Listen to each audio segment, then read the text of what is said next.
Hello everyone, this is Mikey Garcia. Yo, it's your boy, the odd guy himself, Malik King Scott. Hi, I'm Charlie Edwards. This is Fast Eddie Chambers, and you're listening to the BoxHard podcast with my main man, Joey Coastman. Hello, everybody, and welcome to episode 15 of the BoxHard podcast. We're back after the 2 or 3 week little layoff over the Christmas and New Year period. We're back with another show. We're pleased to be back. I'm your host, as always, Joey Coastman, and I'm joined, as always, by Ayaz Sumra. Ayaz, how you doing? I'm good, Joey. How are you? Very good, very good. Now, there isn't much to review. There was a couple of fights that took place last weekend. A lot of them were sort of late notice fights. I'm going to read out a few of the results in a minute. I just wanted to say that this is the 15th episode. In the first 14 episodes, we've brought you 21 guests. We've also got another relevant guest this show. We will be speaking later to Mark De Mori. I'm just going to spend a little bit of time reviewing the clashes that took place this week, of course.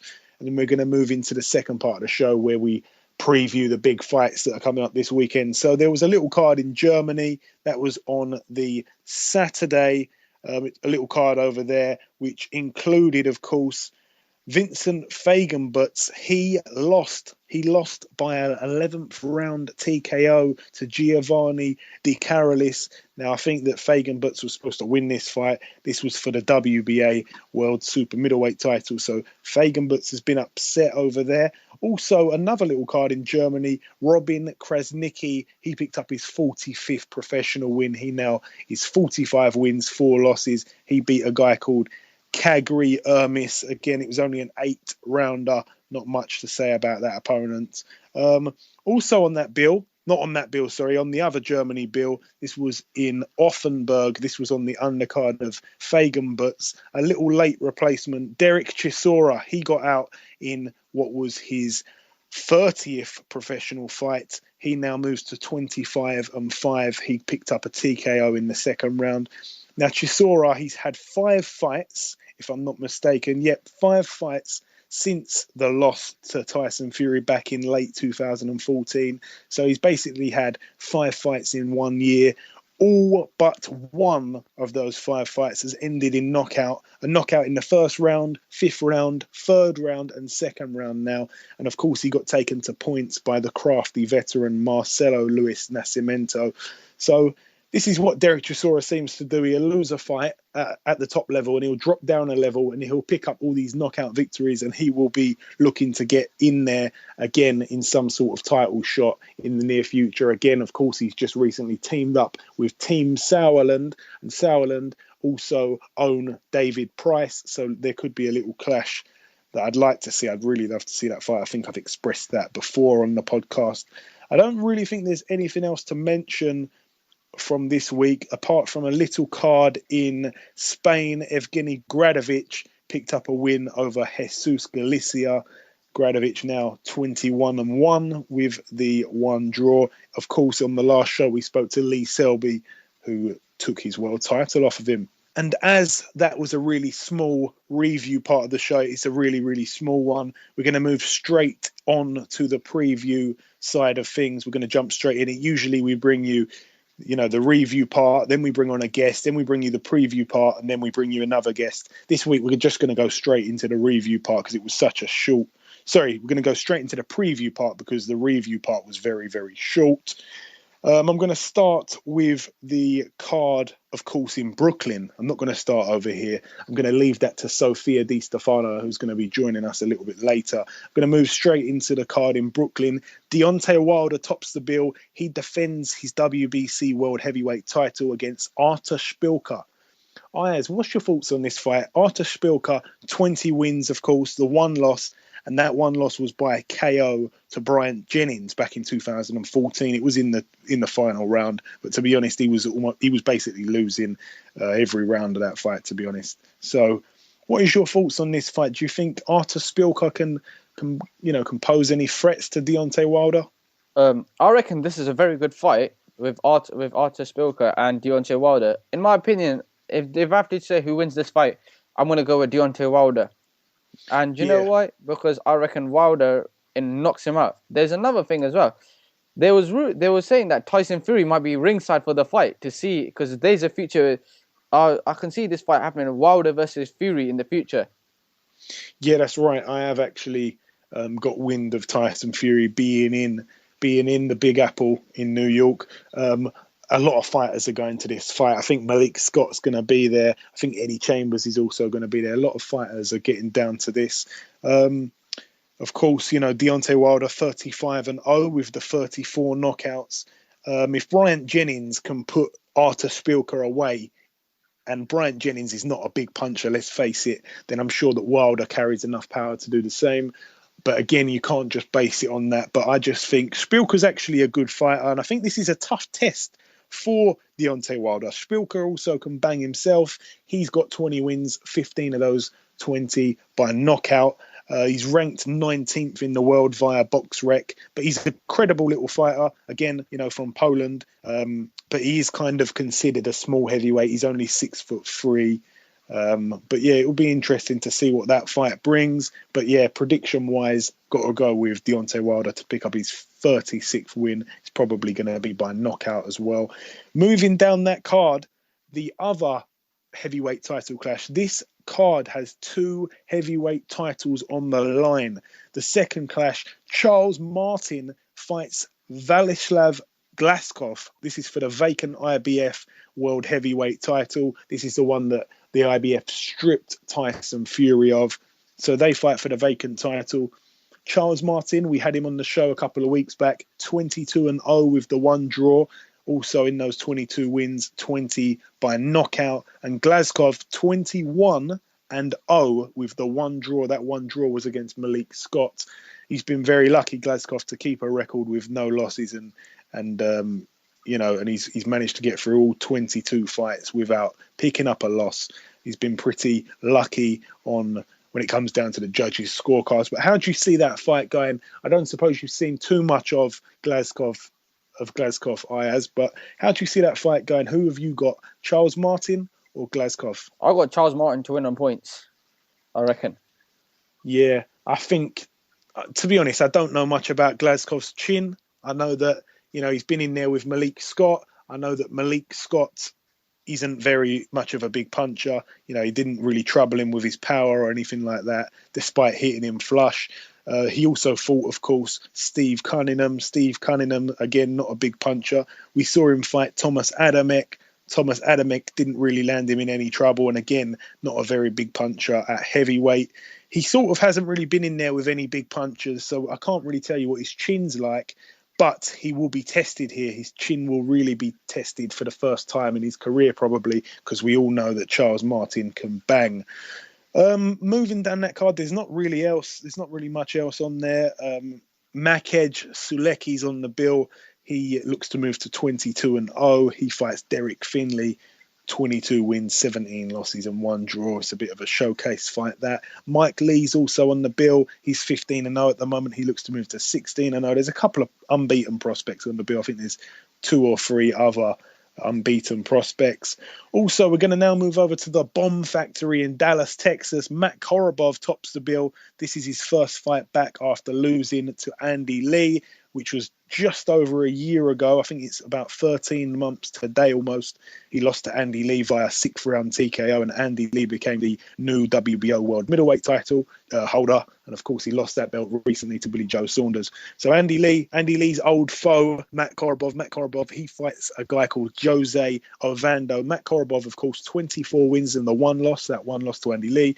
And Jose Ovando, I think they're sort of, they're taking it easy with Korobov. Ovando's record, 14 wins and 8 losses with the 1 draw.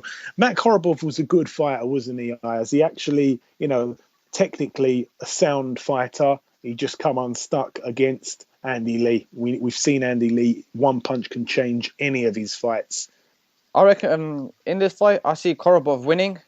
In my opinion, I'll probably see him knocking his opponent out. In my opinion, I reckon he's very good as well.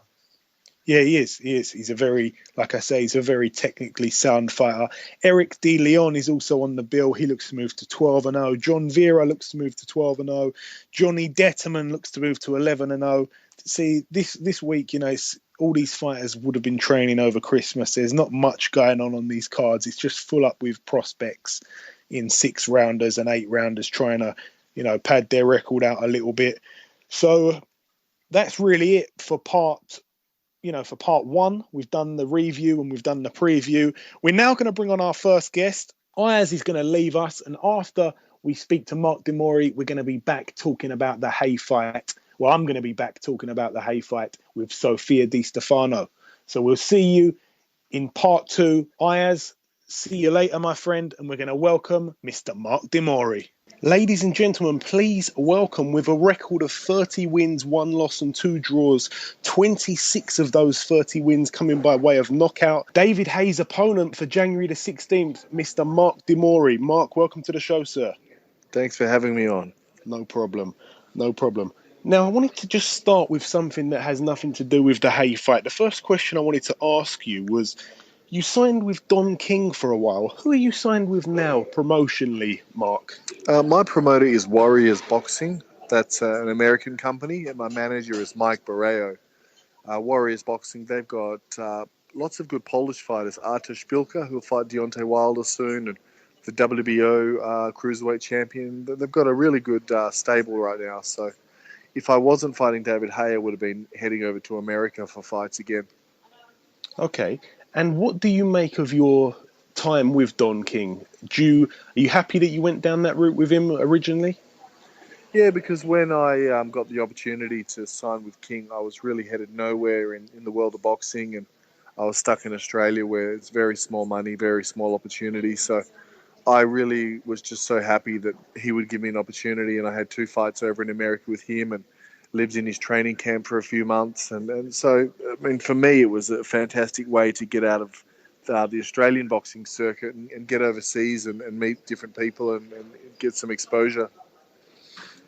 Okay, and a fellow countryman is making a lot of noise, a fellow countryman of yourself, Mr. Lucas Brown. What do you make of Lucas, Mark? What do you make of his career so far and him as a fighter? Yeah, we used to spar a long time ago when he was just starting out. And then I moved away, and I think he went to Sydney. But he's done a great job, and his management have been really intelligent the way they've won some regional titles and positioned him perfectly to fight with Chagayev, who is a very tough competitor, but I think is quite a small heavyweight that might have, peaked a few years ago. So I think he's a really good chance in that fight. Another fight that I wanted to ask you about, a potential fight. Who do you think would win if there was a unification bout between Tyson Fury and Deontay Wilder? Well, it is hard to say, because even though Tyson Fury beat Klitschko, I think it was like 11 rounds of nobody throwing a punch for me. Whereas Deontay Wilder, he has his flaws, but he loves to fight. So, right now I would put my money on Wilder, but look, Wilder hasn't beaten the caliber Fury has. Fury has that win over Klitschko, which means a lot more than Wilder's wins. For me, though, I think Wilder's incredibly underrated. And I think people have given him a lot of stick for fighting some weaker opposition early in his career. But his fight with Eric Molina, he didn't look too good. But his last fight, I thought he looked like he improved a lot. And I was ringside when he fought Bermain Stavern. And he looked great. So I think most people would favour Fury, but I'd pick the upset and go with Wilder. We actually had Eric Molina on the show just before Christmas, and he had a lot to say about that fight.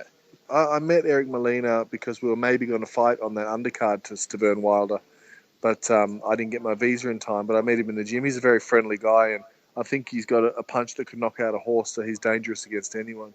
Absolutely. Yeah. Now, something that I read this week that caught my eye, I couldn't really believe what I was reading. I just wanted to get your reasons behind it. It came out recently that you said that this could potentially be your last fight. Could you shed some light on that? Yeah, well, look, boxing, I've been in boxing a long time. And originally I only started in boxing because I really enjoyed it. But to be honest, the last few years, I've only stuck at it just trying to get that big opportunity.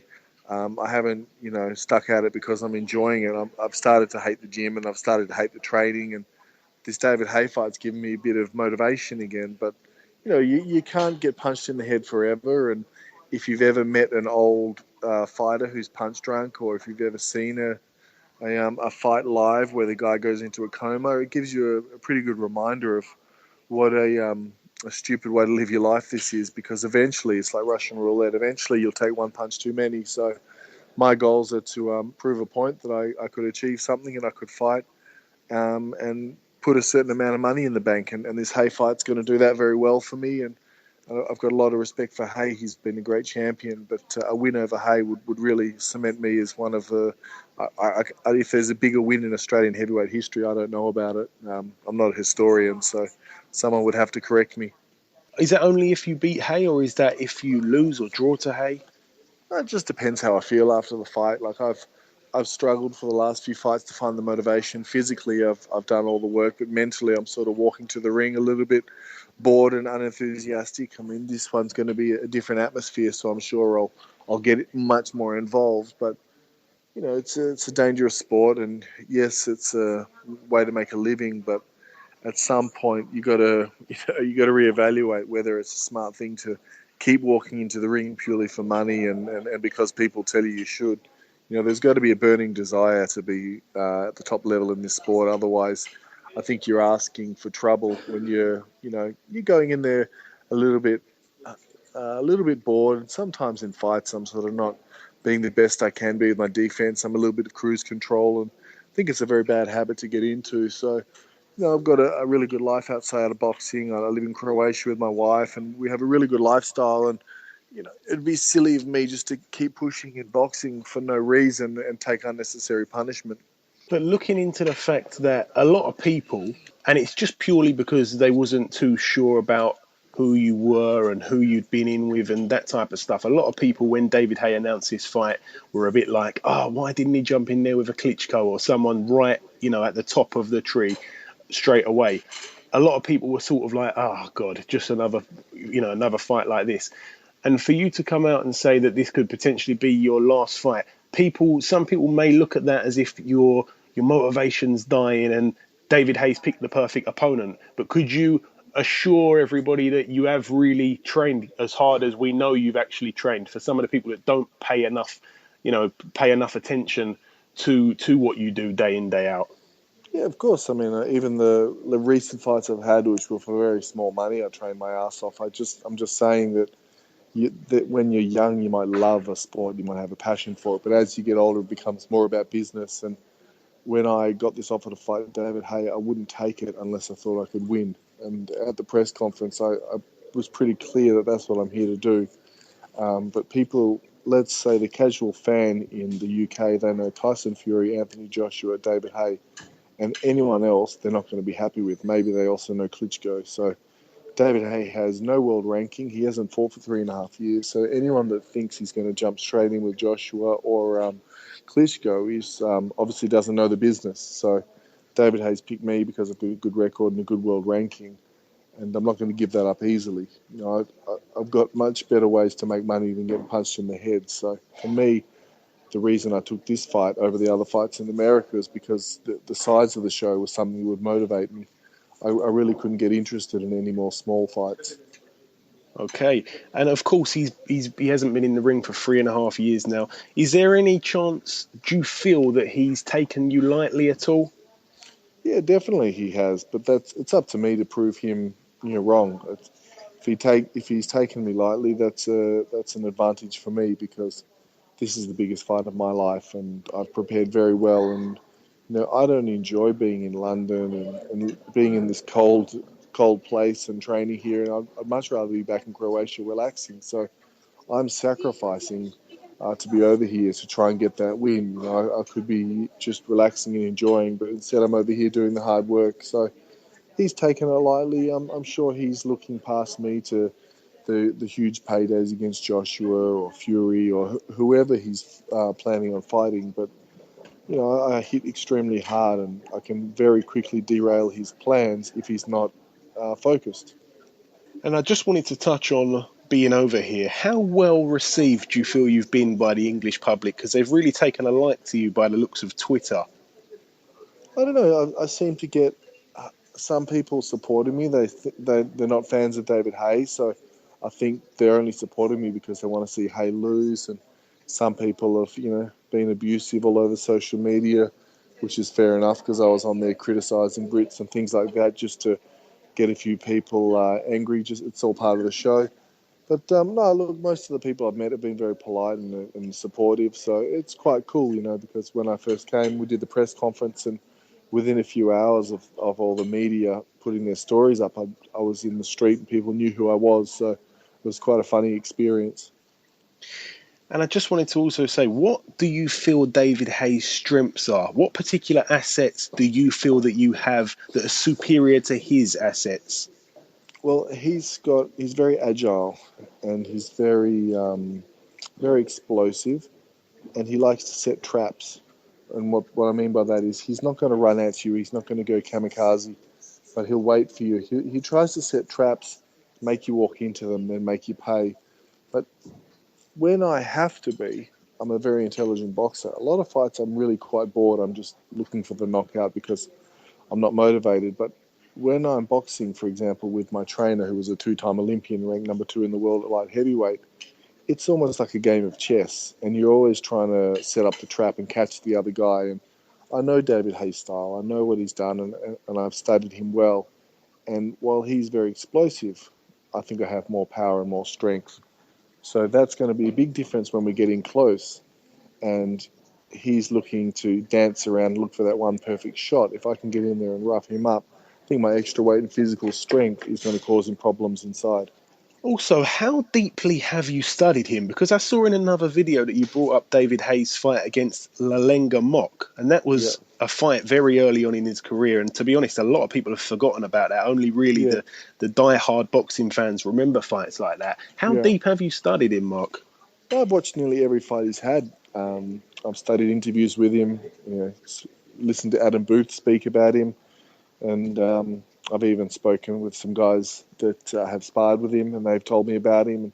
They've all said the same thing, which is he hits very hard, he's very explosive, but if you can rough him up, he doesn't enjoy it. So, I know exactly, even if his new trainer has tried to change his style or something, I mean, he's going to be pretty much the same guy, a very explosive, very agile heavyweight. So if a guy like Lalenga Mock can throw a wild overhand right and drop him, I know I can, because Lalenga Mock really is a light heavyweight.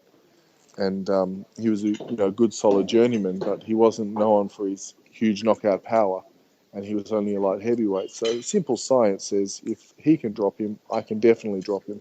Of course, that was a long time ago, but I know what you're saying. You definitely, a Sure, bigger but you might say it was a long time ago, but his best performances were also, quite a few years ago. So fair point. There's different ways to look at it. You can also say Jean-Marc Mormec dropped him. A lot of guys have dropped him. I think Monty Barrett dropped him, and these are all good fighters, but there's no reason why I can't drop him when I catch him. I'm very explosive.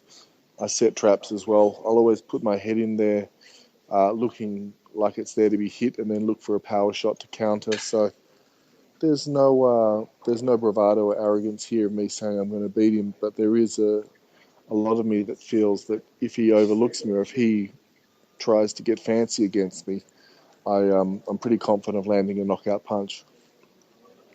And also, of course, David has had a serious operation on his shoulder. Doctors advised him never to box again. Will you be looking for that shoulder? Will you be looking to smash his shoulder in?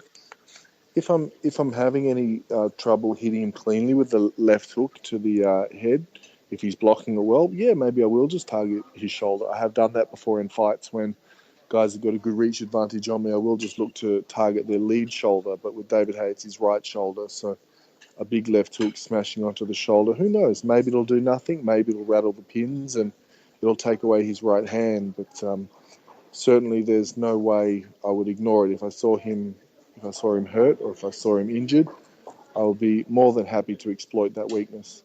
Okay, now the last two questions I've got for you. Firstly, could I ask you your favourite UK fighter of all time? I sort of ask this question to everybody we speak to from overseas.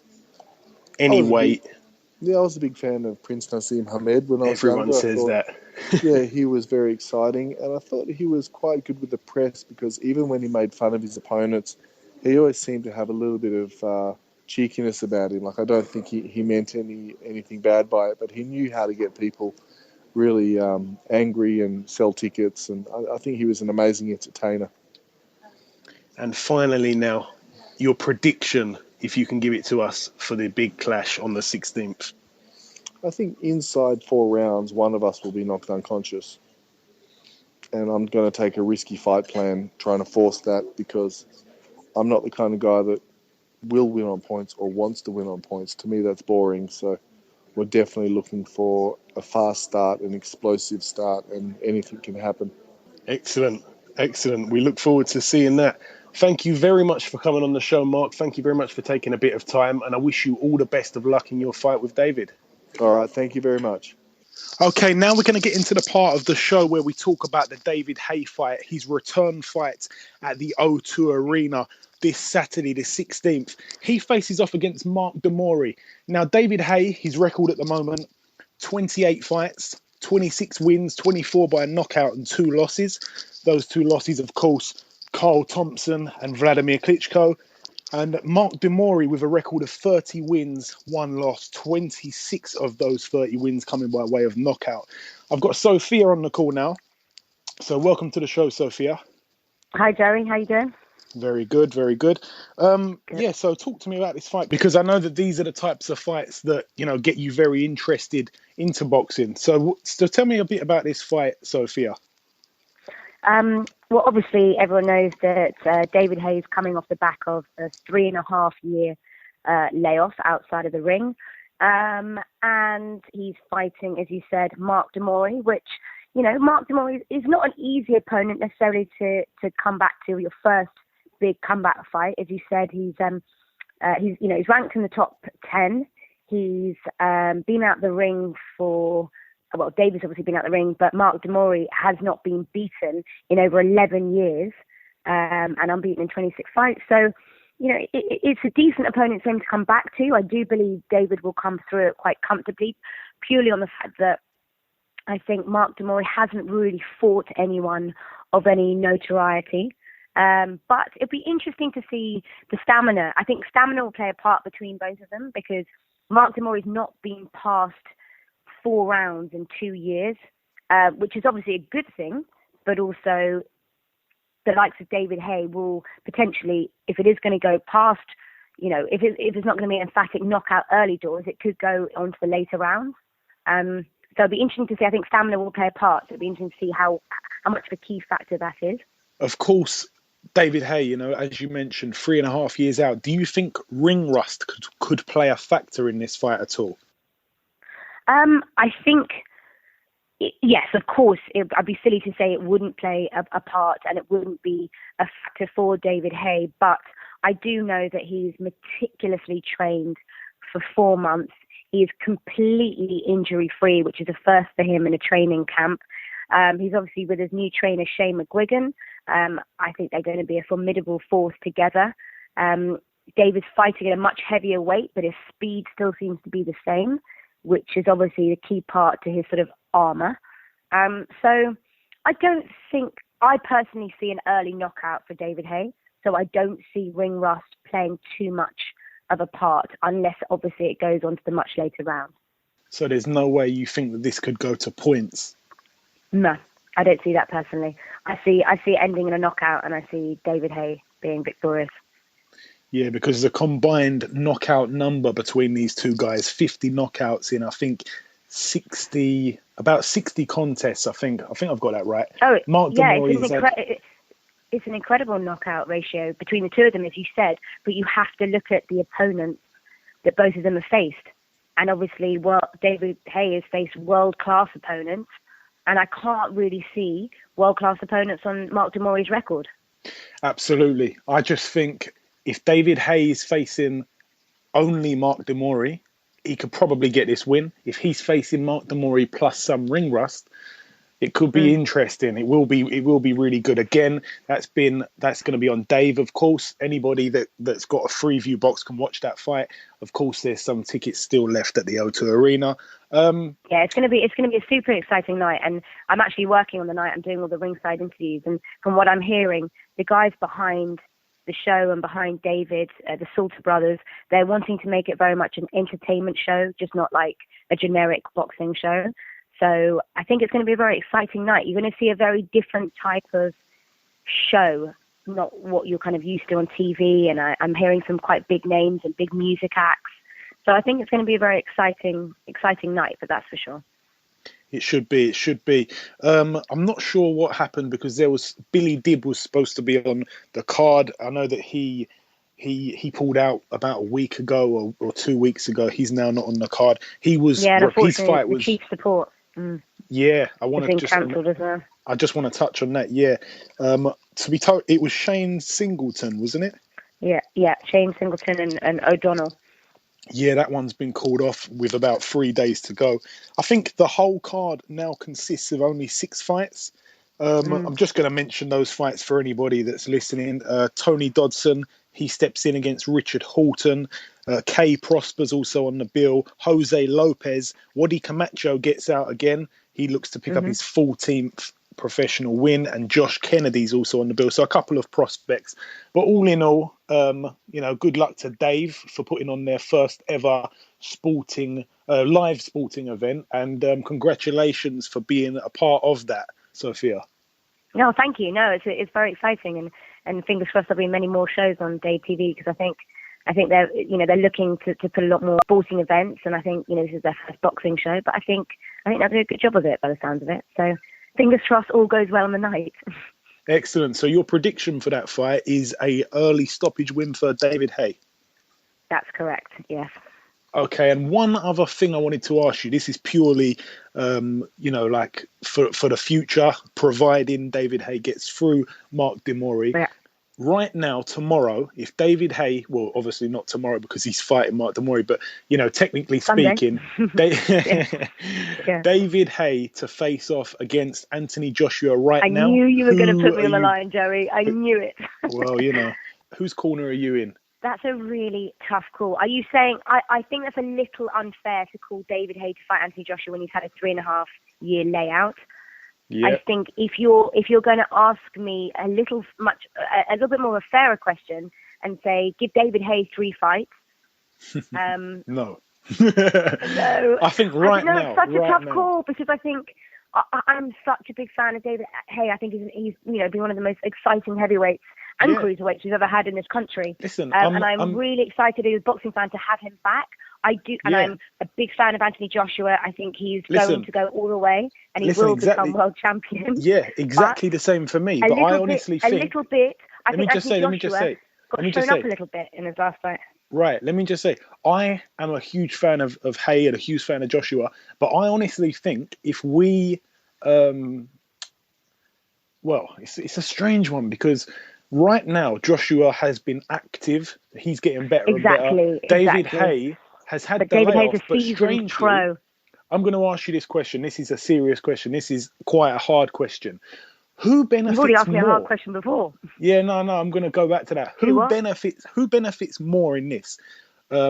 David Haye to have 3 fights, then fight Joshua, or Joshua to have 3 fights, then fight Haye? Because David remember, Haye, definitely. You think? Definitely. Yeah, 100%. 100%. Because Once David Haye has 3 fights currently, though, he'll be a different fighter. Do you think Joshua is ready for Haye right now? Because I don't think he is. I don't think he is. He is. And that's absolutely no disrespect to Anthony Joshua, because I think Anthony Joshua himself would say he's not ready for David Haye. Anthony Joshua says himself he's got so much more to learn. He's definitely on this journey. He doesn't need to be sort of thrown in the deep end. And fair play to him. He hasn't had that many professional fights. He's only been a professional for 2 years. David Haye's been a professional for 20 years. He's been to the top of the game. He's been heavyweight world champion. He's unified the cruiserweight division. It's a different caliber of fighter. But, I know I've sat on the fence here, but I think 2016 summer will be a fight between those two, and it will be an absolutely epic fight. And I really, really look forward to it. So we can't squeeze a prediction, no? Not right now. I don't think Anthony Joshua is ready for David Haye, and David Haye with a 3.5-year layout isn't ready necessarily for Anthony Joshua. Fair enough. But fair enough. If you're going to push me, if you're going to really, really push me, yep. Oh, I think, I don't know, maybe I'm slightly edged towards David Haye. Okay, if anybody doesn't purely like on that, experience.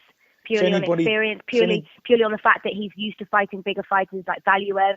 You know, he won the heavyweight title against Valuev. He's experienced, and I think experience takes you a long way in the boxing game. if anybody doesn't like what Sophia had to say, you can all tweet some hate at her on Twitter. Listen, you can find her easily. I'm sure many people, but you've really, really pushed me, and it's 10 No, o'clock at night, and I'm going to blame all course. sorts of excuses on it. But as I said, I am a huge fan of both boxers. I actually think by the time they both fight, potentially, they could both hold world titles, and it could be a unification fight, which would be fantastic for the British public. That's what I predict. It really would be. And I think we're going to end this preview of the David Haye fight right there, and we're going to bring on our second guest on this week's show. It's my pleasure to welcome the former WBO cruiserweight champion of the world, Enzo Maccarinelli. Enzo, welcome to the show. Yeah, thanks for having me. No problem, no problem. Now, your record today, of course, 41 wins and the 7 losses, 33 of those 41 wins by knockout. You've just come off of a massive, massive win. You've defeated one of the sport's biggest legends. Of course, you know, this is a big win for you. But how did it feel to share the ring with someone who you no doubt looked up to as you were coming up? It was, you know, I had to put it to one side. It was hard, and you know, I went to the weigh-in the day before, and I remember we stared in each other's eyes. And as soon as we weighed in, I shook his hand and I pulled him towards me, and I said, "It's going to be an honour and a privilege to share the ring with you tomorrow, but make no mistakes about it. You've made a big mistake, and I'm coming to knock you out tomorrow night." So, you know, I put it to one side.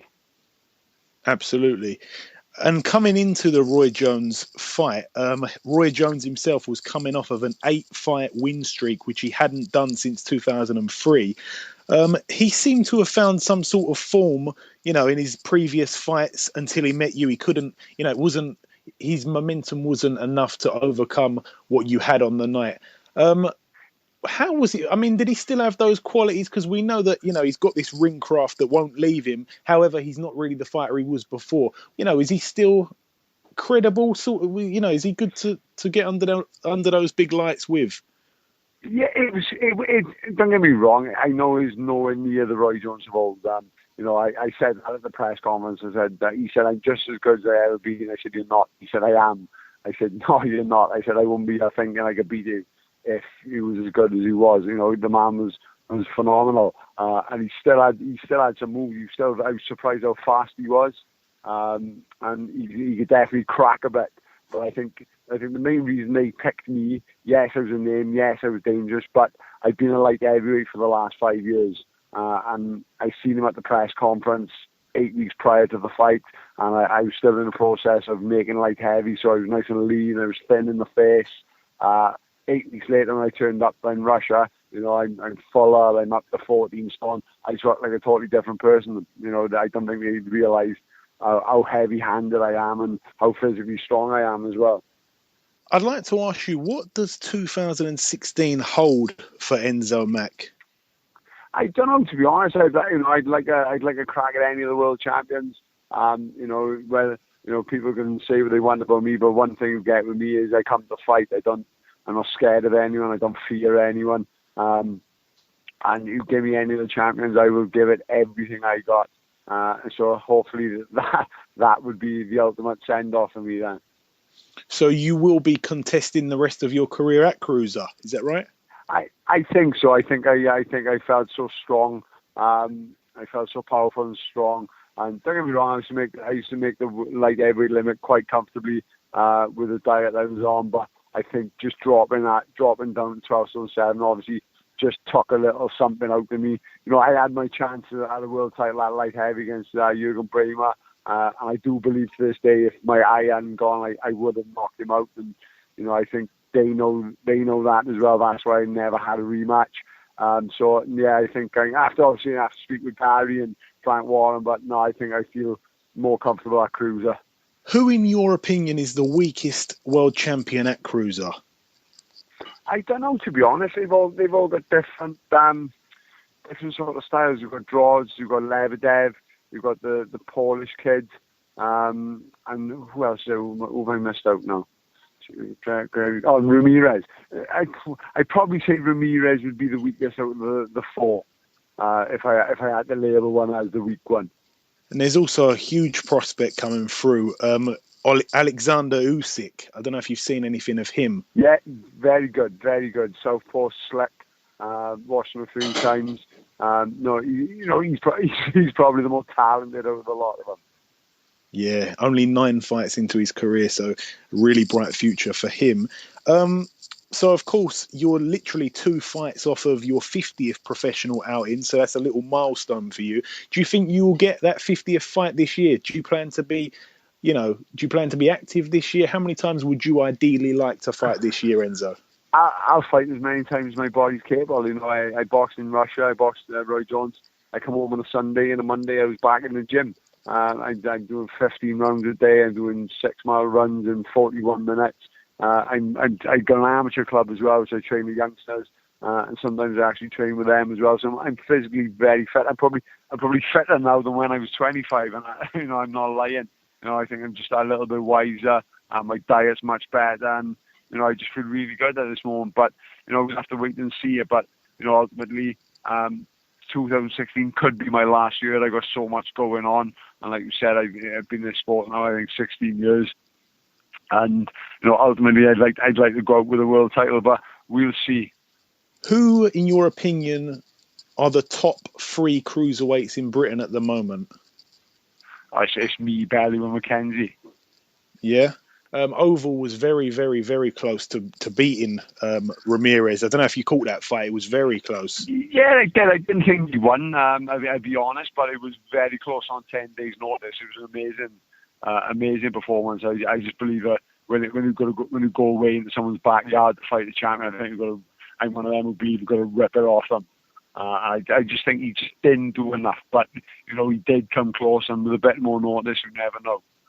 And who would you say so far in your career has been your toughest fight, Enzo? Without a shadow of a doubt, the toughest man I ever boxed is Marcelo Dominguez, the Argentinian. I think the fight before me, he went 12-round distance, give away 7 stone to Value-Web. And he was like hitting a breeze block. And I remember in the 3rd round, I made him fall short with a jab. I hit him with the best right hand I've ever thrown in my life. He just looked at me, smiled, and said, "Good shot." I bricked it. Very honest. Now, of course, David Haye, former foe of yourself, he's now back.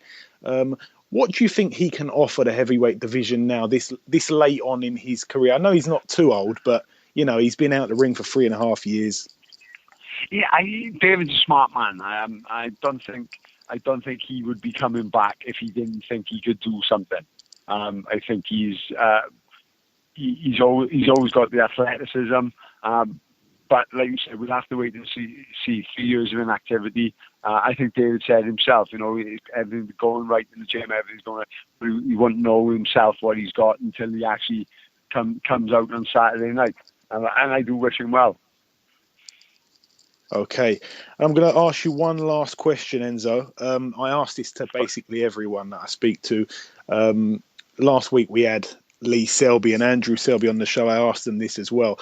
Who is your favourite British fighter, any weight, of all time? Of all time? It's only one, Nigel Benn. Really? Yeah, Nigel Benn. I loved watching Nigel Benn. There's a man who wore his heart in his sleeve. I thought he was amazing to watch. Literally everyone we speak to, I mean, most of the time we speak to guys from America on this show. We try to reach out to as many fighters in the States as we can. We get Prince Nassim Hamed a lot, sometimes Lennox Lewis. But that's the first time we've had Nigel Benn. Nigel Benn, for me, if you look at the way I fight, I like to put everything on the line. Nigel Benn was the same, to me, it's been some great fighters, but I think for me, the most exciting fighter was Nigel Benn. Absolutely, fair point. The Dark Destroyer himself. Now, Enzo, thank you very much for giving us some time. This close to the new year. I hope you have a fantastic year this year. I hope you get to your 50th fight with a massive win, and I hope that you can reach yet another world title just before you call it a day. Thank you very much, mate. Appreciate that. No problem, Enzo. We'll speak to you again soon. Ta-ra, buddy. Okay, now it's time to conclude episode 15 of the Box Hard podcast. I've been your host, Joey Coastman. A big thank you, especially to everybody who's listened this far. If you've listened this far, then thank you very much for giving us your ears for the past 45 minutes or so. I think the show was today. Thank you very much for listening.